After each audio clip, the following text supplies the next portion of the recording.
We are reading today There Was a Boy in the Girl's Bathroom by Sachar, chapters 43 through 45. Colleen, wearing a new red dress, anxiously waited for her guests to arrive.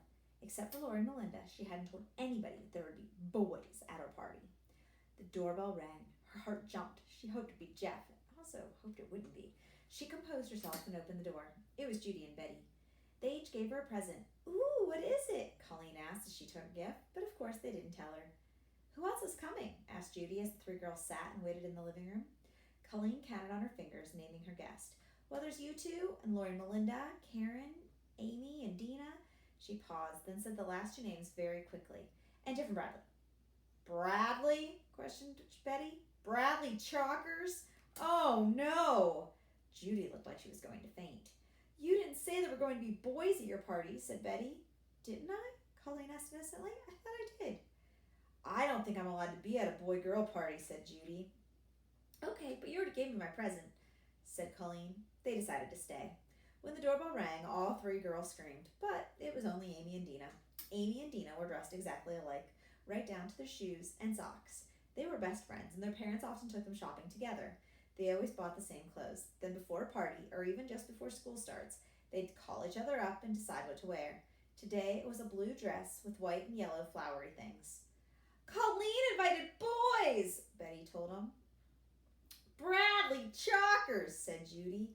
Amy and Dina looked at each other in horror. Colleen took their presents from them before they could change their minds. Both presents were wrapped in the same purple and green paper. Karen was next to arrive. "Colleen invited boys," everyone said to her as she stood in the doorway. Her mouth dropped open. "Bradley Chalkers," said Betty. "And the new kid," said Amy. "Jeff Fish Food."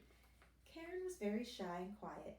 If there were going to be boys at the party, she might not say one word at all. The doorbell rang. Everyone except Karen screamed. She held a pillow in front of her face. It was Lori and Melinda. "Colleen invited boys," everyone greeted them. "Jeff Fishnose and Bradley Chalkers," said Dina. "So we already knew that," Lori said, as if it were no big deal to her. "Oh, well, nobody else did," said Judy. The 8 girls waited. They talked and laughed about how much Colleen would like her presents. They asked her what they were going to eat and what games they would play. The one thing they didn't talk about was boys, though it was the only thing on their minds. When Colleen told Dina there would be a 3-legged race, the room turned very quiet. Each girl wondered if she would have to run with a boy. Colleen planned to run the 3-legged race with Jeff. It didn't occur to her that if she was partners with Jeff, another girl would have to be partners with Bradley. It was starting to get late. A new worry slowly crept into each girl's head. What if the boys didn't show up? It suddenly seemed that the party wouldn't be any fun at all without boys. Where were they? Colleen's mother walked into the living room and counted heads. 8, she said aloud. "Who's missing?" Nobody answered. "Oh, the boys," said Colleen's mother. "Well, we can't wait too much longer." Colleen looked like they were going to cry. Well, she was going to cry. Where were they? The doorbell rang. Chapter 44. The doorbell rang at Bradley's house. Bradley, wearing a cone-shaped party hat, ran to the front door and flung it open. He had a wild look in his eyes. "Hi," said Jeff, holding Colleen's present under his arm. "You ready?" He was wearing old, comfortable clothes. His blue jeans had a small hole above the knee. "It's wrapped!" Bradley exclaimed. "With a bow!" "What?" uttered Jeff. Bradley ran back to his parents' bedroom. "It's got to be wrapped," he told his mother, "with a bow." She cut off a piece of tape and smiled at her son. "I'm wrapping it now." "Okay, good." He returned to the front door. "My mother's wrapping it now," he told Jeff. He had been running around the house that way all morning as he desperately tried to get ready for the birthday party. He had already changed his clothes 6 times. He didn't know what he was supposed to wear. He didn't know what he was supposed to do. He didn't know what he didn't know. Claudia had given him the party hat to wear. She told him he wasn't allowed to take it off. "They wrapped my present at the store where I got it," Jeff said. Bradley hardly heard him. "Are we supposed to have torn pants?" he asked. "What?" He ran into the kitchen. He took a sharp knife from the drawer next to the sink and cut a hole in his pants just above the knee. When he returned to the front door, Jeff was standing inside the door. Claudia was with him. "Is my hat on straight?" Bradley asked his sister. She looked him over. "Hard to tell," she explained, "because your head's crooked." Mrs. Chalkers came down the hall, holding Colleen's present in front of her. "See, all wrapped," she said. "Hello, you must be Jeff. I'm Bradley's mother." "Hello, Mrs. Chalkers," said Jeff. "It doesn't have a bow!" Bradley shouted. "Oh, I couldn't find any ribbon," said his mother. He stared at her in disbelief. "It needs a bow," he wailed. He turned to Jeff. "Doesn't it need a bow?" "No." "Oh, okay," he said happily. He took the present from his mother. She kissed him and told him to have fun. He and Jeff started out the door. "Oh, Bradley," said his mother, "you ripped your pants." "I know." He closed the door. They headed up the sidewalk toward Colleen's. She lived 2 blocks away. "Do you want my bow?" Jeff asked. "I can take it off." Bradley nervously shook his head. "Are you all right?" Jeff asked. Said Bradley. He had tried to say "I'm okay," but his mouth didn't work. "You're acting kind of strange," said Jeff. "Even for you, I mean." Bradley sighed and stopped walking. "What's the matter?" Jeff asked. Bradley trembled. He felt the same way as when he first tried to turn in his homework. "I don't know what to do at a birthday party," he said, shivering. Jeff laughed. Bradley sat down on the curb. "I haven't been to one in 3 years." Jeff looked impatiently up the street, then sat down next to his best friend. "There's nothing to worry about," he said assuringly. "Birthday parties are fun." "How many birthday parties have you been to?" Bradley asked. Jeff shrugged. "A lot. What do you want to know?" "Everything." "Okay," said Jeff. "First, take off that dumb hat." So while the 8 girls anxiously waited, Jeff was patiently trying to teach Bradley everything he knew about birthday parties. Chapter 45. Bradley watched Jeff poke his finger into the doorbell and heard it ring inside the house. Then there was a loud scream. A moment later, Colleen opened the door. "Happy birthday!" he sang, but stopped when Jeff elbowed him in his side. "This is for you," Jeff said, handing Colleen his present. "This is for you," said Bradley as he did the same. "Ooh, what is it?" she asked. "It's a—" Bradley started, but Jeff elbowed him again, so he shut his mouth. They followed Colleen into the house. "You're not supposed to tell her what you got her," Jeff whispered. "But she asked." "She's supposed to ask, but you're not supposed to tell her. Don't tell anyone." Bradley nodded like he understood, but of course he didn't. "Hello, Bradley," said Melinda. He looked to Jeff for help. "Hello, Melinda," said Jeff. "Hello, Melinda," said Bradley. Colleen's mother came in and led everyone out to the backyard. A picnic table had been set up on the patio with paper plates and cups. Bradley chose a seat and sat down. "My, this boy must be hungry," said Colleen's mother. The girls laughed. Bradley looked around puzzled. He was the only one sitting down. He quickly rose, bumping against the table. A paper cup fell onto the ground. As he bent down to pick it up, he knocked over his chair. The girls were hysterical. Bradley looked around helplessly. Amy picked up the cup and Dina set the chair upright. "We don't eat yet," Jeff explained as Bradley made his way safely away from the table. "First we have to play games." Bradley paled. "Just do whatever I do," said Jeff. A large dog dashed through the back door and jumped upon Bradley, putting his muddy paws on his clean shirt. Bradley nearly fell over. "Chicken, get down!" scolded Colleen's mother. Chicken had wiry red hair and a square face. He got down but stayed by Bradley's side. "Geez, Chicken's usually afraid of everybody," said Colleen.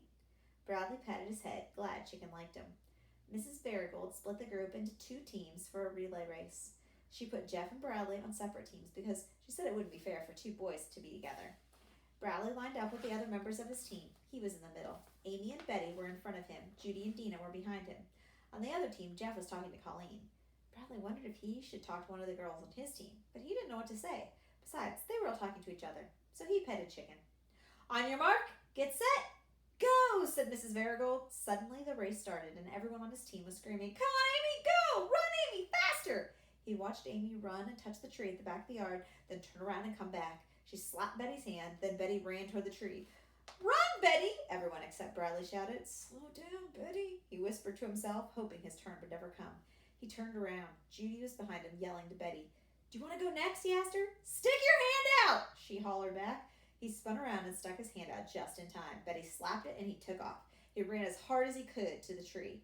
"Go, Bradley!" he heard someone yell. "Come on, Bradley!" It made him want to run faster than he'd ever run before. Chicken barked at his side. Melinda was running for the other team. She had started before him, but he beat her to the tree. He almost slipped and fell, but caught his balance and charged back to his cheering teammates. "Come on, Bradley!" they all yelled. He slapped Judy's hand, then bent over to catch his breath. He turned and shouted louder than anyone, "Go, Judy, run! Then come on, Dina!"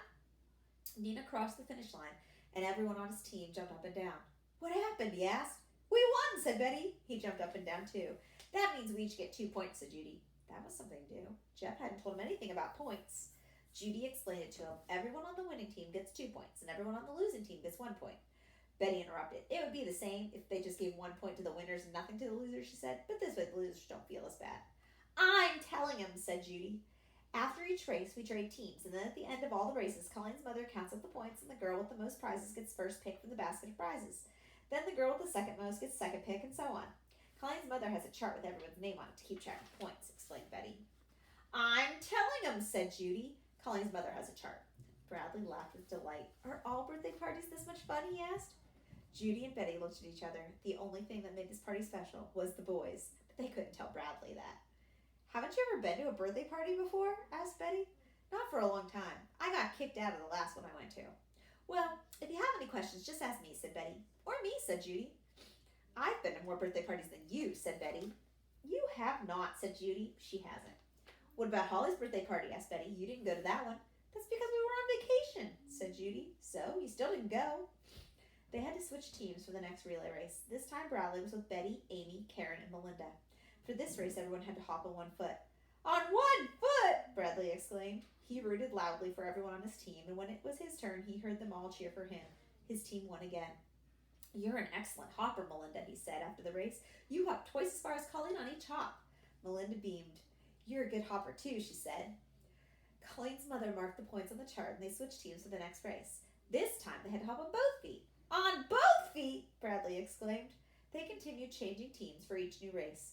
He and Jeff were never allowed on the same team, and since Colleen always made sure that she was on Jeff's team, Bradley was never with her either. He was glad about that. He felt comfortable with everyone else, but he was still scared of Colleen. He was afraid she might ask him another question that he wasn't supposed to answer. Lori was on his team for the backward race. She stood behind him in line and screamed in his ear the whole time. He loved it. He had to shout twice as loud just to hear himself. His ear was still ringing when Mrs. Marigold announced the next race would be the somersault race. The smile left his face. He didn't know how to do a somersault. He looked anxiously at Chicken. But as it turned out, nobody on his team could do a somersault. It was hilarious. Everyone was laughing. When it was his turn, he rolled and flopped in every direction except the way he was supposed to go, and every time he hit the ground, Chicken tried to lick his face. Perhaps he would have done better if he could have stopped laughing. Everybody on the other team was good at somersaults. The teams just worked out that way. Karen was the best. You should be in the Olympics, he told her after the race. She smiled and blushed. Bradley smiled too. Even though his team lost, he thought it had been the most fun race of the day. Plus, when the girls somersaulted in their party dresses, he could see their underwear.